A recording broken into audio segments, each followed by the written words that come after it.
প্রথমেই দেশের বৃহত্তম ভাসমান কাঠ বাজার প্রসঙ্গ।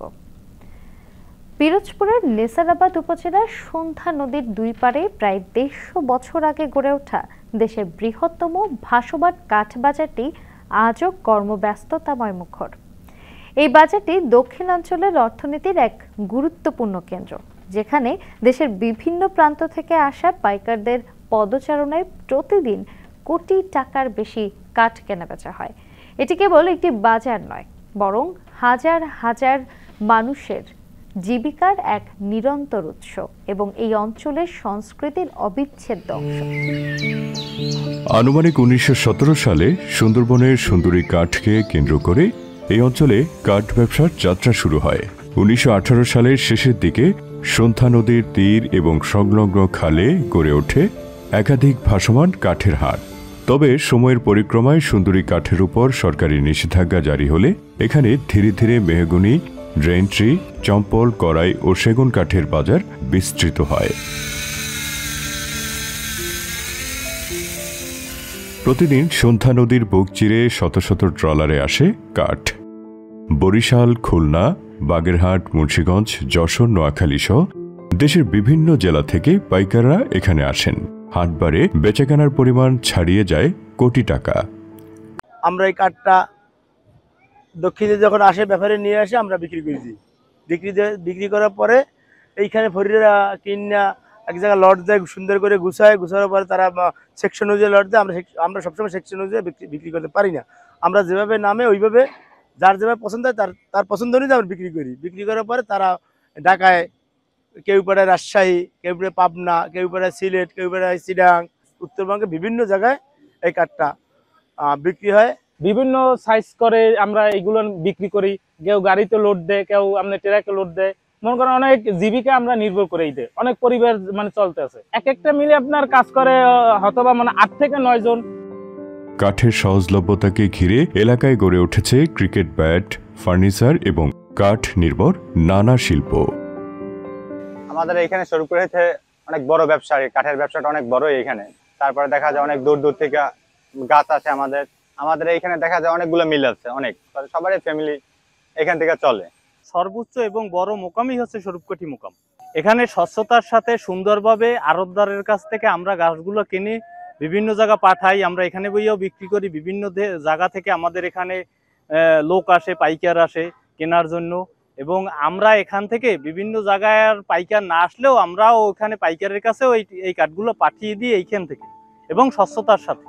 ব্যবসায়ী ও শ্রমিকদের হিসাবে এক একটি গাছ ব্যবহারের পর্যায়ে পৌঁছাতে 5-6 বার বেচাকেনা হয়। দাঁড়ানো গাছ কাটা থেকে শুরু করে চূড়ান্ত পণ্যের রূপ দেওয়া পর্যন্ত কমপক্ষে 8 ধরনের শ্রমিকের হাত লাগে। নেসারাবাদের কাঠ ব্যবসা সরাসরি 10,000 পরিবারের জীবিকার উৎস। আমি এই কাঠের চরে কাজ করে আমার সংসার চলে। একদিন কাজ করলে ধরেন 1,800 পরে, এই দিয়ে আমার সংসার চলে। মাসে ধরেন 25-30 হাজার পরে।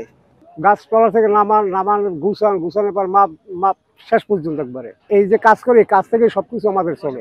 মাসে ধরেন 20,000 টাকা। কাঠ বহনের জন্য ট্রাক, লঞ্চ, কার্গো ও ট্রলারের বিশাল বহর সবসময় প্রস্তুত থাকে। দূর দূরান্তের কাঠ ব্যবসায়ীরা একসঙ্গে 25 থেকে 30টি নৌকার বহরে আসে এবং বেচাকেনা শেষ না হওয়া পর্যন্ত একসঙ্গে থাকে। সময়ের সাথে তাল মিলিয়ে সন্ধ্যা নদীর তীরে গড়ে ওঠা এই কাঠের বাজারের সম্প্রসারণ বাড়ছে। দক্ষিণ বাংলার গোল কাঠ, এখানে অনেক সমারোহ, অনেক গোল কাঠ পাওয়া যায়, যেমন মেহগিনি কাঠ, আকাশমণি, রেন্টি কাঠ, তারপরে চাম্বল কাঠ, গোলাপ গাছ, আম গাছ, কাঁঠাল গাছ, অনেক পদের করই গাছ। এখানে অনেক কাঠের সমারোহ। এখানে থেকে মানুষের অনেক রুজি রোজগার, অনেক মানুষ কাজ করে। কিছু লোক এখান থেকে মাল নামাইতেছে, কিছু লোকে এখান থেকে ট্রলার করে মাল আবার নিতে আসে। ওখানে একটা ফ্যাক্টরি হয়েছে, ফ্যাক্টরিতে কাঠ যেতে আছে, এবং বিভিন্ন জায়গা থেকে আমাদের এখানে কাঠ মানুষ নিয়ে আসে, এবং সে কাঠটা আমাদের এখানে চরে ঝাড়া হয়। মাল ঝাড়ার পরে আড়তদারের মাধ্যমে মালটা বিক্রি করে সুন্দর করে এবং সলিডভাবে মেপে তাদের যে টাকাটা আসে ওই টাকাটা তাদের দেওয়া হয়। বংশানুক্রমিকভাবে পুরনো ব্যবসায়ীদের পাশাপাশি অনেক শিক্ষিত যুবকরাও এই বাজারকে ঘিরে সাজাচ্ছেন তাদের কর্মজীবন। বাজারকে ঘিরে ব্যাংকিং সুবিধাও বাড়ছে। সরকারি সহায়তা ও আধুনিক লজিস্টিক সুবিধা যুক্ত হলে এই বাজার শুধু বাংলাদেশের নয়, আন্তর্জাতিক কাঠ বাণিজ্যের কেন্দ্র হতে পারে, এমনটাই আশা স্থানীয় কর্তৃপক্ষের। নেসারাবাদের যে কাঠমহল, এটি বাংলাদেশের অন্যতম বৃহত্তম কাঠমহল, যেখানে বিভিন্ন স্থান থেকে লোকজন কাঠ বিক্রি করার জন্য এবং কেনার জন্য আসে। মূলত এটা কাঠের একটা বড় বাজার, যেখানে বিভিন্ন লোকজন আসলে এটার সাথে জড়িত।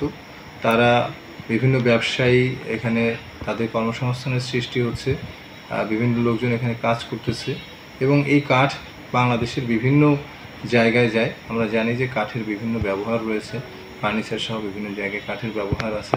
এটা উপজেলা প্রশাসন, কাঠমহলটি প্রশাসনের নিয়ন্ত্রণে রয়েছে। এখানে যারা ব্যবসায়ী রয়েছে তাদের নির্বিঘ্ন ব্যবসা পরিচালনা করার জন্য এবং যারা আগত ব্যবসায়ীরা রয়েছে তাদের জন্য আমরা ওয়াশরুমের ব্যবস্থা করছি এবং কিছু সমস্যা রয়েছে সেগুলো সমাধানের দিকে আমরা মনোনিবেশ করছি, কিভাবে এটা আরো উন্নত করা যায় যোগাযোগ ব্যবস্থায়। নেসারাবাদের কাঠের হাট শুধু একটি বাজার নয়, এটি বাংলাদেশের ঐতিহ্য, নদীপথের বাণিজ্যের গৌরব এবং হাজারো মানুষের জীবিকার অবলম্বন। ঐতিহ্য, ঐক্য আর পরিশ্রমে গড়ে ওঠা এই বাজার দেশকে অর্থনৈতিকভাবে শক্তিশালী করতে প্রতিদিনই দিচ্ছে সুদিনের বার্তা।